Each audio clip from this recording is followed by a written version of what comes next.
Hello mga inday. Kung nakikita nyo, ako ay may hinuhugasan na napakaraming dahon. Hinuhugasan ko po yan isa-isa para matanggal yung alikabok. Ayan, yan po ay dahon ng kawayan. Ginagamit po yan na pangbalot sa famous na pagkain nila dito tuwing Dragon Boat Festival. Ayan, hinuhugasan ko yan isa-isa. Napakaraming dahon yan. Kung sa Pilipinas, ang ginagamit natin na pangbalot sa ating mga kakanin is yung dahon ng saging or dahon ng niyog.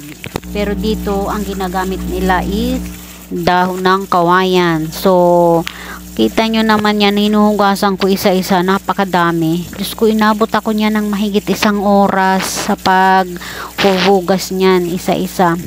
Nakakangawin lang sa braso, lalong sumakit yung aking braso. Masakit pa naman yan, lalong nadagdagan yung sakit. Kita nyo, ni isa-isa ko yan nahugasan. After ko niya na mahugasan is pinapatuyo para hindi siya masira. Tsaka pag ginamit na yan is malambot na, hindi na siya mapupunit pagka hinugasan mo na siya.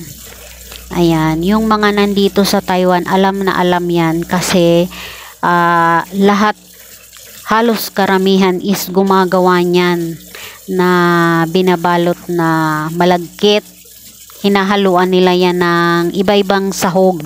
Merong chestnut, merong itlog, merong karne ng baboy, merong mani, at iba pa. Ayan, nasa sa inyo po yan kung ano ang isasahog nyo pa dyan na idadagdag. Basta yan ang mga ingredients na nakikita ko sa paggawa. Ayan, diba, ang dami niyan. Naku po, Diyos ko. Lalo kung marami ang gagawin nyo, gagamit kayo ng napakaraming dahon talaga. Ayan, sa paghuhugas pa lang yan, naku, kakain na ng ilang oras.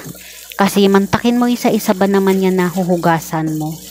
Kasi syempre, maalikabok yan, may dumi-dumi, kasi binibilad nila yan. So, kung saan nila yan binilad, so, diba, may mga dumi-dumi. So, kailangan natin na hugasan yan bago gamitin na pangbalot. Ayan, hugas. Sige, hugas lang ng hugas dyan si Inday. Diba? So, ayan. Pati ako sa pag-voice over is nangangawit na din at hindi ko na din alam kung ano ang sasabihin ko. Kaya ayan, panoorin nyo na lang yan habang ako ay naghuhugas niyan. So, yeah, pa-music muna tayo.